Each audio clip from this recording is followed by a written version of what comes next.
រើស្នេហាចាទុករយឆ្នាំ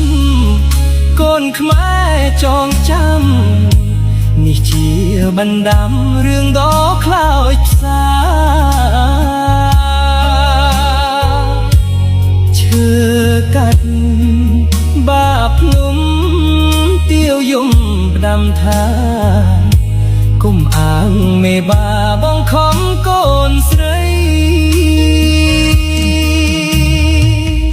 ទាវស៊ូស្លាប់ខ្លួនបញ្ជាក់ចិត្តស្មងហើយបូជាទាំងអស់ព្រោះចិត្តភ័យក្តីទោះជានៅរស់ក៏រស់អត់ន័យធ្វើមិនដេចនិស្ស័យយើងបានត្រឹមនឹងថាទាវទៅចង់រងគ្រោះព្រមដែរដាំនោះទាំងឡាយឲ្យលោកជួយដឹងចោះរូបខ្ញុំនេះហេតុអ្វីស្រីខឹងទាំងបងមិនដឹងថាខុសអ្វីយើងបានជួបគ្នាក្នុងគ្រាចូលឆ្នាំ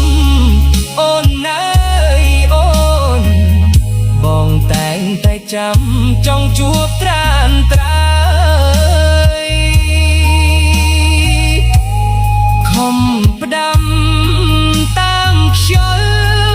ចិត្តនឹកអត់ស្បើយពេលអូនលឺហើយមិនឆ្លើយវាចា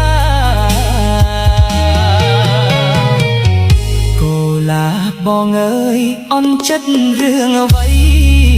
មិនគួរចរណៃដាច់ក្តីមេត្តាតាកាយដួងចិត្តបងពិតស្នេហាសូមកៅគុណនិថាប្រណីបង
ទៅជួព្រួបស្រស់ពិសីទោះបងគ្មានអ្វីជាបណ្ណាការបងមានត្រឹមចិត្តដែលស្មោះសច្ចា